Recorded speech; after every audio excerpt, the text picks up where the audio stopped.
o discurso é o mesmo, né? A gente vai lutar demais para vencer. A vitória é o grande objetivo, tem que ter essa sede, esse apetite por vencer, uma vontade de ver o Brasil ser campeão.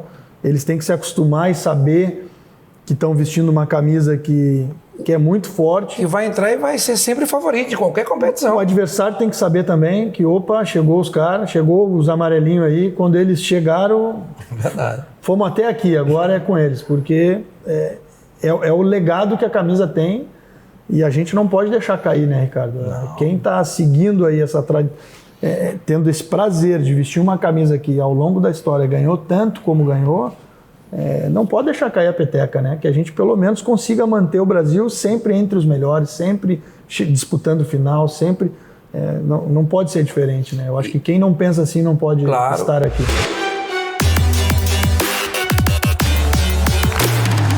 Fala, galera do Ricardo Rocha 3, nosso canal no YouTube. O meu entrevistado hoje é um grande amigo. Fiz esse grande amigo, já o conhecia, mas a amizade ela se tornou muito forte no São Paulo, né?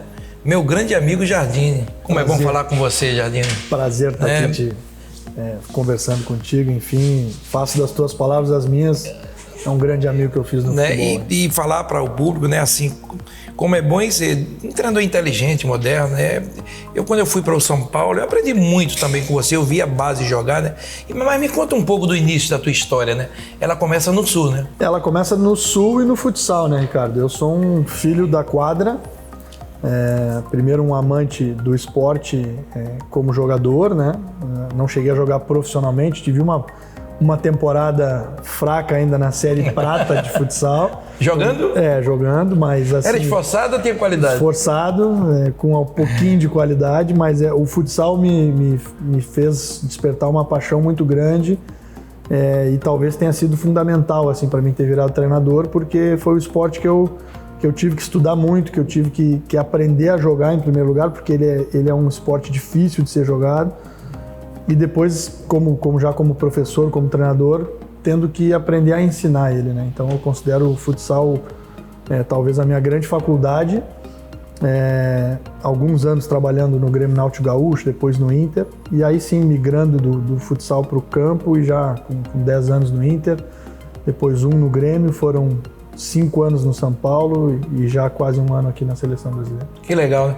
E voltando, você tocou num assunto, Jardim, que se exige muito hoje da garotada brasileira. Eu vejo campos grandes. Você acha que o futsal é um início para qualquer jogador de base que queira iniciar? Eu tenho vários jogadores, eu falei com o Pedrinho, com o Felipe, com vários jogadores, e eles falam da importância do futsal. Se eu não me engano, o Santos obriga o jogador até dessa categoria de base, jogador com 8, 10 aninhos, começar no futsal. O futsal te ensina muito? Eu aconselho, né? Todo menino que tem um talento, que o pai percebe que já tem uma predisposição, né? uma qualidade diferenciada, eu realmente recomendo o início no futsal, porque ele vai tocar mais na bola, ele vai ter que tomar decisões mais rápidas, ele vai se acostumar a usar também a sola do pé, que vai dar uma motricidade fina diferente. Ele vai se acostumar já já nos torneios, né, de futsal, com uma torcida muito próxima, né, com a cerca ali, com aquela coisa de jogar mesmo tendo pouca gente no ginásio, já tem aquele barulho de torcida, aquela pressão, a vaia, o aplauso, e tudo isso vai dando drible curto, né? Exato, a habilidade, o domínio, muitas vezes já dominando, driblando, né, o recurso da finalização em pouco espaço, enfim, né, uma série de diferenciais que o atleta jogando 3, 4 anos, quando ele vai para o campo, geralmente ele tem um acervo técnico que acaba dando um diferencial para ele. Você formou muitos jogadores, né? A gente estava conversando aqui. A gente vai falar de alguns assuntos, mas assim, você é um treinador campeoníssimo, você tem alguns títulos importantes na tua carreira. Mas trabalhar com essa garotada é ser um paizão, tem as duas coisas, a exigência, e você é onde trabalhou em alto nível, Internacional, Grêmio, São Paulo, você trabalhou em equipes fortes, né, que tem a exigência da base, né? Como é formar isso? É formar também um cidadão. Você trabalhava muito isso no São Paulo, era muito exigente com essa garotada. Então, Ricardo, eu acho que um dos meus dons, assim, talvez o maior deles, seja desenvolver o jovem, né? Eu sinto muito prazer em trabalhar com um atleta jovem. Eu gosto de ver de desafiar, de fazer eles enxergar lá na frente, né? O quanto eles podem crescer, desenvolver talento, desenvolver potencial, corrigir quando a gente percebe alguma coisa. Eu realmente gosto e tive talvez a sorte, né? E o privilégio de ter trabalhado em 3 grandes clubes que também me oportunizaram a trabalhar com alguns atletas que a gente já via muito cedo que tinham muito potencial, né? Então a gente... Cita algum desses jogadores que hoje estão na seleção brasileira, né? Pouca gente sabe, é bom... a gente estava conversando antes que é um prazer muito grande a gente ver meninos que a gente viu jovens, alguns chegarem no clube, né?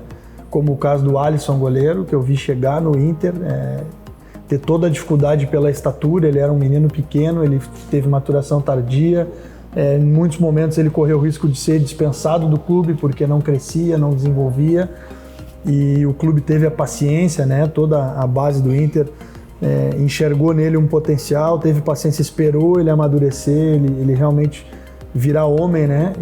E hoje é o maior goleiro do mundo. Então são essas coisas que nos gratificam demais, né? Assim como o Arthur do Grêmio, o potencial que tinha, mas aquela restrição a tamanho, a força, a própria característica do clube, que nunca foi de ter volantes que jogassem tanto quanto ele, e ele ter vencido todo esse preconceito e ter superado todas as adversidades que ele superou dentro do Grêmio. Eu pude acompanhar de perto. David Neres já dentro do São Paulo, né? Um jogador que a gente identificava um potencial muito grande. O Éder Militão hoje jogar no Real Madrid, um jogador que a gente teve a oportunidade de já pegar no Sub-20 com muito talento, com muito potencial, mas sempre tendo que dar um puxão de orelha aqui, um puxão de orelha ali. Um jogador que eu dizia para ele precisa respeitar todo o potencial que Deus deu para ele, mas trabalhar muito para chegar aonde ele pode, né? Porque às vezes a gente se acomoda, às vezes a gente acha que já tá bom, né? E o Éder, a gente enxergava um limite muito grande, muito alto para ele, né?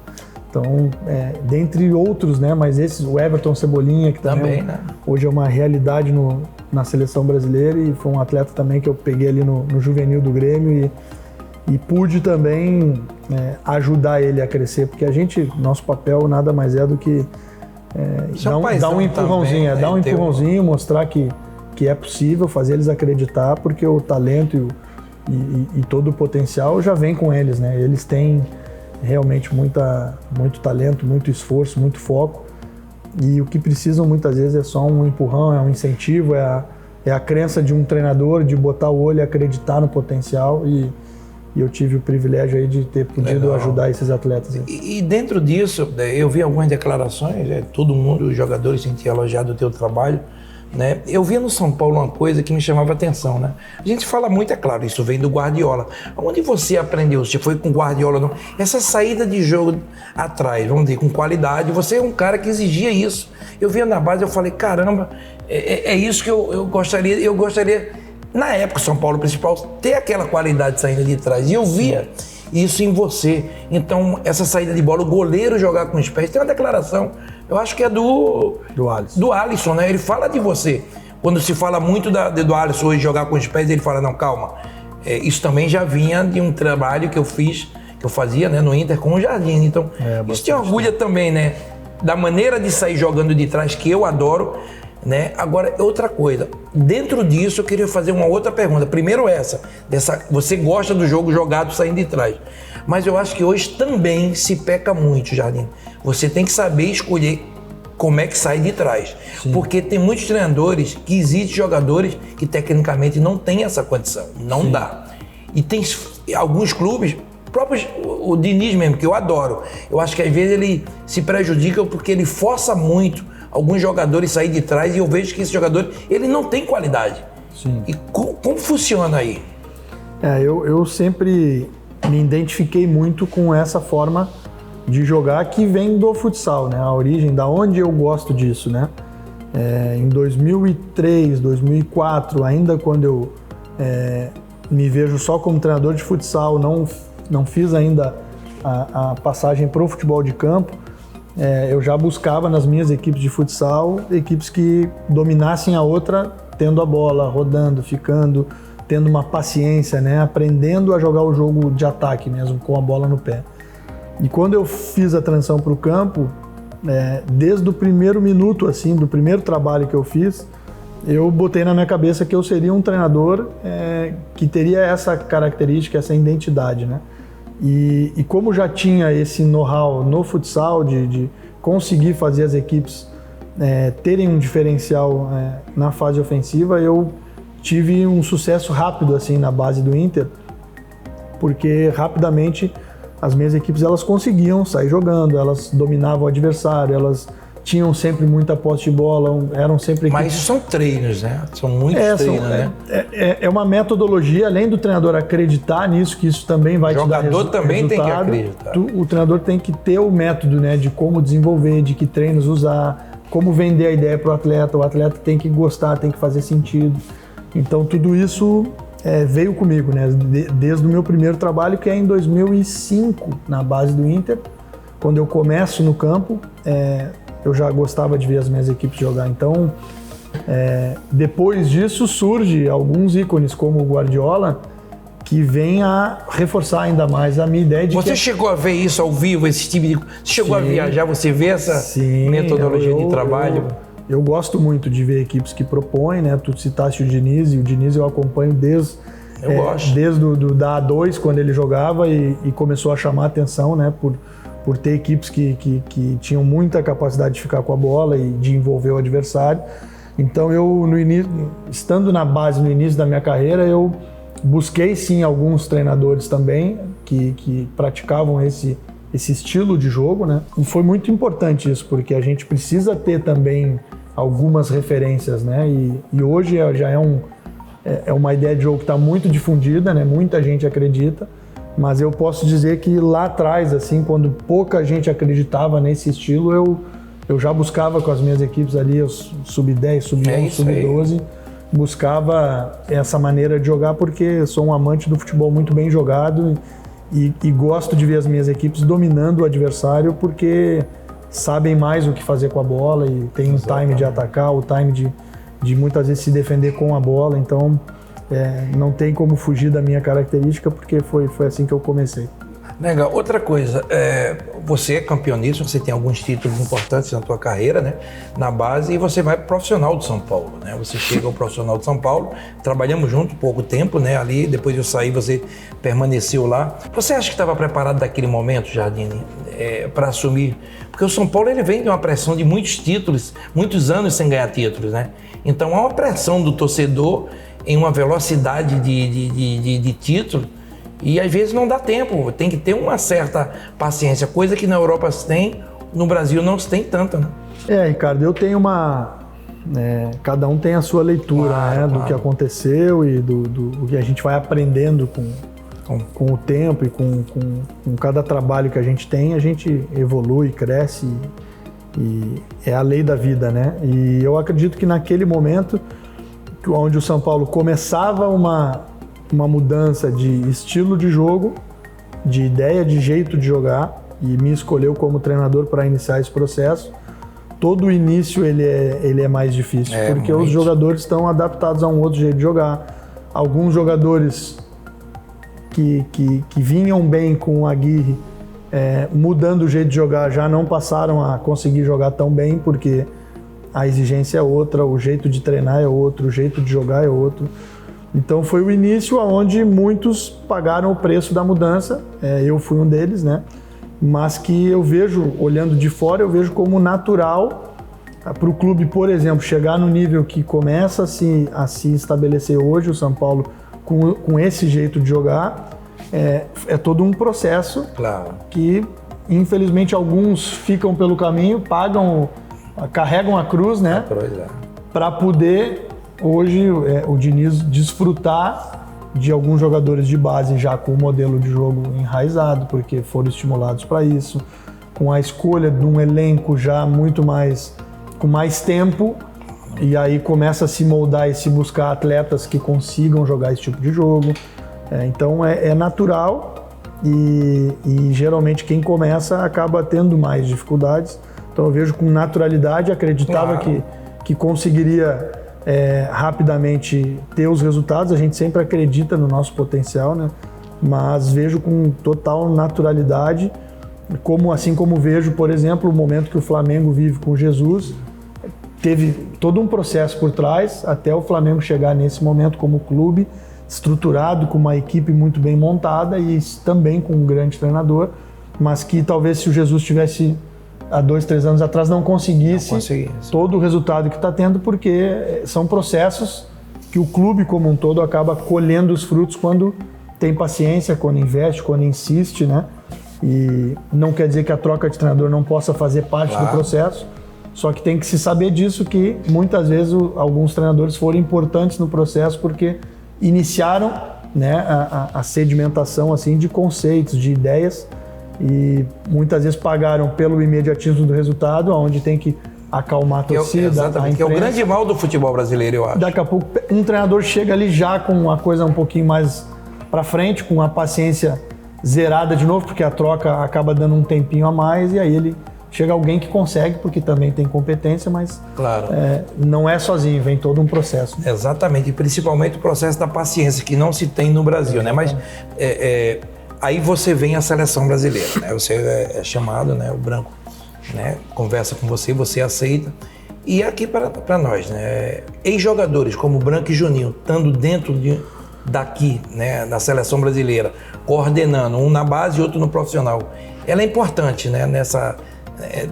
Ter dentro dessa função também, além de pessoas qualificadas, mas ex-jogadores que conhecem, principalmente o Branco, que ele foi um cara vitorioso anos atrás, né? Ele saiu daqui, mas a seleção com ele começou, ganhou muitos títulos. Ele sai e ele é bicampeão do Sub-17. Pouca gente sabe disso. E você chega, né, já ganhando também o Sub-23, torneio de Toulon, e classificando o Brasil, né, para as Olimpíadas, né, invicto. A Argentina ela é primeira, mas não é invicta. Vocês ganhando e dando um show na Argentina, né? Me fala um pouco disso tudo, da chegada aqui na base do Brasil, né? Você ficou feliz, né? Mostra que realmente você é um cara reconhecido. Aquele trabalho que você fez na base e também uma continuação de São Paulo, né? Isso é um prêmio, né? Pelo teu trabalho, né? Sem dúvida. Começando, né, pelo Juninho e pelo Branco, eu acho fundamental por vários aspectos. Primeiro porque conhecem de dentro, né, a seleção brasileira, conhecem vestiário, conhecem o que é defender a camisa da seleção numa Copa do Mundo, são vencedores, isso é importante, são referências, né, dentro do dia a dia aqui da instituição, dentro de um vestiário, quando vai para um jogo, o atleta que está querendo também ser vencedor, ele olha e enxerga alguém que já conhece o caminho, que já venceu. E não é à toa, né? O Branco, inclusive nessa função que está agora, já venceu também. Então isso tudo vai dando know-how e vai dando estofo, né, para todo mundo que está ao redor, para nós da comissão, para os jogadores, vai nos dando aquele escudo, aquela segurança que é importante para desenvolver o trabalho, sabendo que acima da gente tem jogadores e profissionais que foram vencedores, que sabem o caminho e que muitas vezes vão nos corrigir aqui ou ali numa tomada de decisão errada, ou justamente dividindo muito a experiência que eles adquiriram ao longo, né, de toda essa trajetória. Então acho fundamental, assim, a CBF acerta em cheio, né, em ter profissionais com esse perfil, né, com esse gabarito.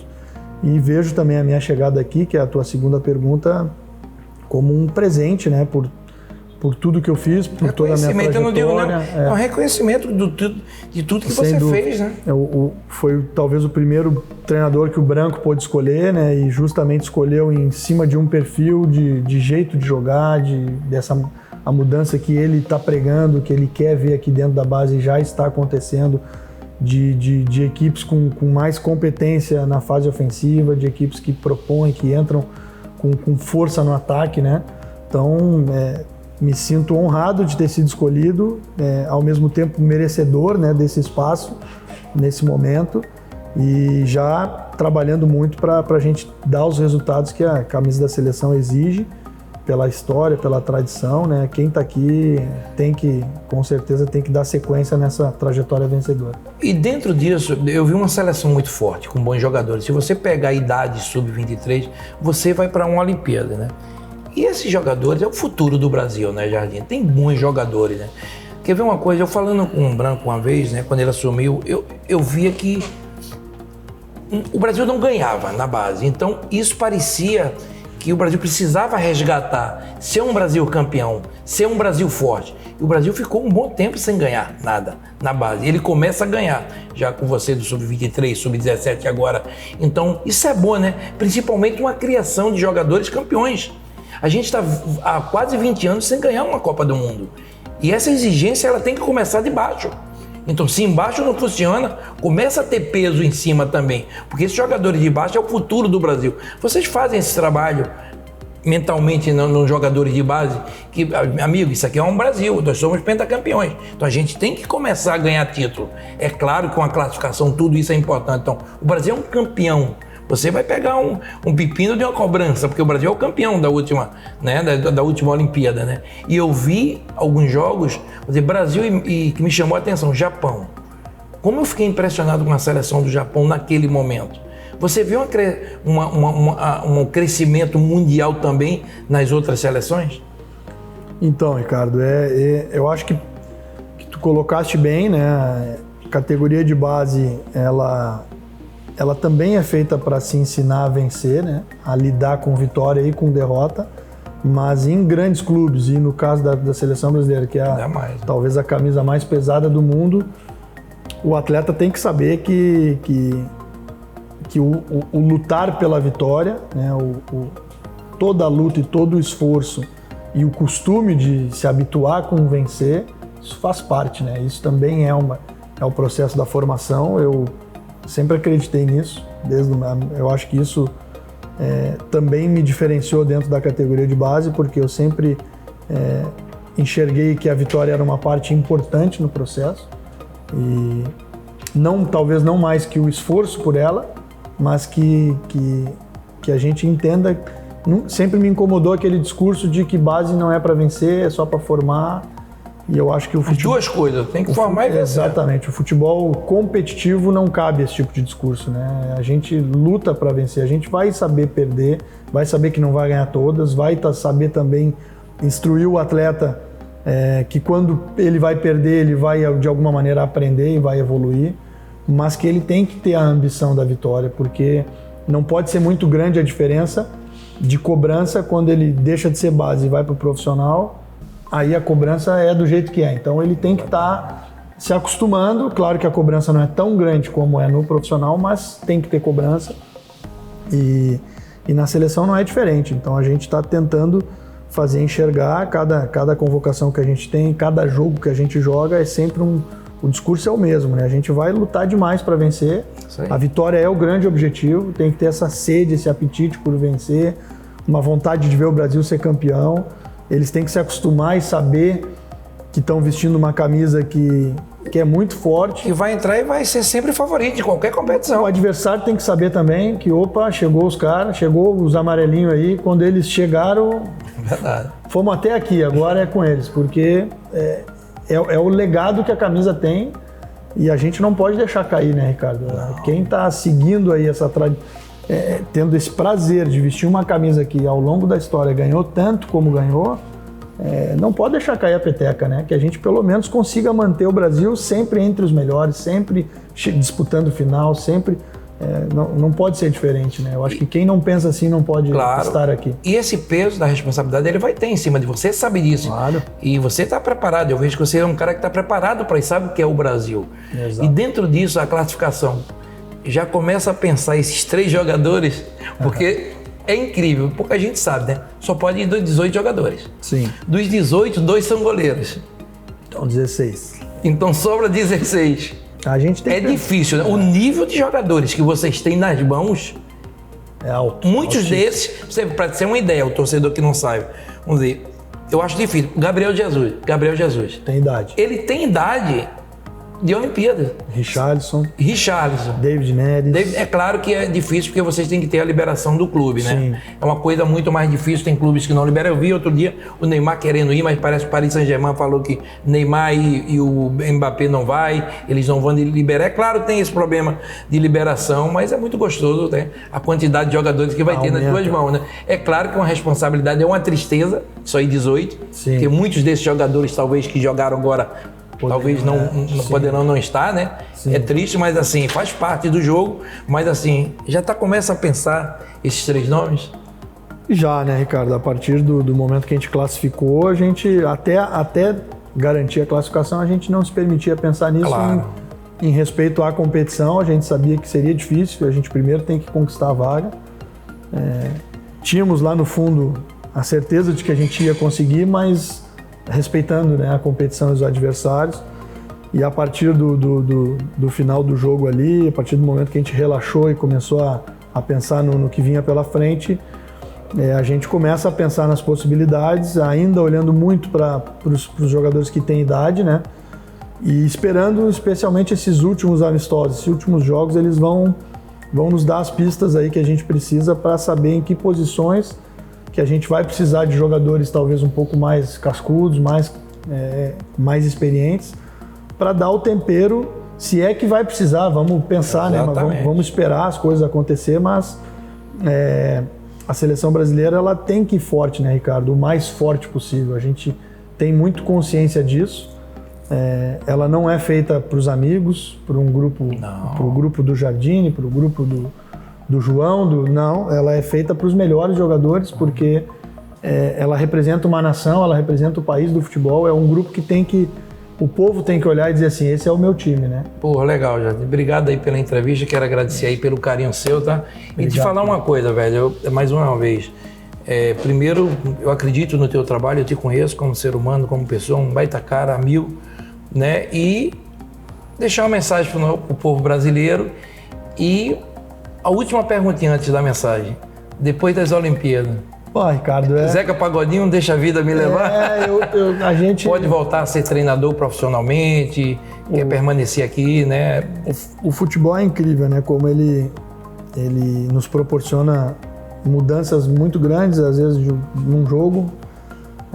A nossa carreira ela vai indo para um lado, para o outro, conforme as oportunidades que vão aparecendo. Primeiro que é uma honra, né, ser treinador da seleção e um privilégio que eu quero desfrutar aqui enquanto eu estiver aqui. Agradecer, primeiro ser grato, né, a Deus e a quem me deu essa oportunidade, que é o presidente Rogério e o Mas você conquistou com trabalho também, né? E aproveitar cada minuto do meu período aqui, tentar escrever também a minha história dentro da seleção, que eu possa daqui a uns anos entrar dentro da CBF e ver um pôster de campeão, e ver uma imagem, e ser reconhecido pelos funcionários, enfim, né, pela instituição. Gostaria muito de conseguir ter esse êxito e até a Olimpíada, até o final dela, eu só vou me permitir pensar nessa competição, nessa missão que a gente colocou, e depois a gente vai ver o que acontece. Tá bom, obrigado mais uma vez, obrigado, pelo carinho, né, e vamos com tudo. E mensagem pro povo brasileiro, vamos ganhar, né? Pô, pedir ao povo, toda a torcida, apoio, né? Apoio, tenham certeza de que a gente vai lutar nas Olimpíadas para dar alegria. A gente sabe o quanto que o povo brasileiro realmente é aquele povo que torce pela seleção, que gosta do futebol, e a gente sabe que tem muita gente, né, no Brasil que torce, muito mais que torcem do que aqueles que torcem contra. Então a gente vai procurar dar alegria para essas pessoas que a gente sabe que vão estar ali com a camisa da seleção, com a bandeira no dia do jogo, na frente da televisão, com a sua família. São por essas pessoas que a gente vai trabalhar e que vai lutar para poder terminar com um final de história muito feliz, comemorando, se Deus quiser, mais uma medalha aí, de preferência que seja de ouro. Valeu, galera. É isso aí. O nosso treinador das Olimpíadas, Jardine, confio bastante. Como ele falou, apoiem, incentivem, fazendo um grande trabalho, né? Chegando, conquistou o Sub-23, né? Conquistando uma vaga para as Olimpíadas, tem um grande time nas mãos e é competente. Então, como ele falou, apoie, incentive. O apoio do torcedor brasileiro é fundamental. E é um baita cara, um amigo, conhece como pouco o futebol brasileiro. Valeu, galera. Vamos que vamos.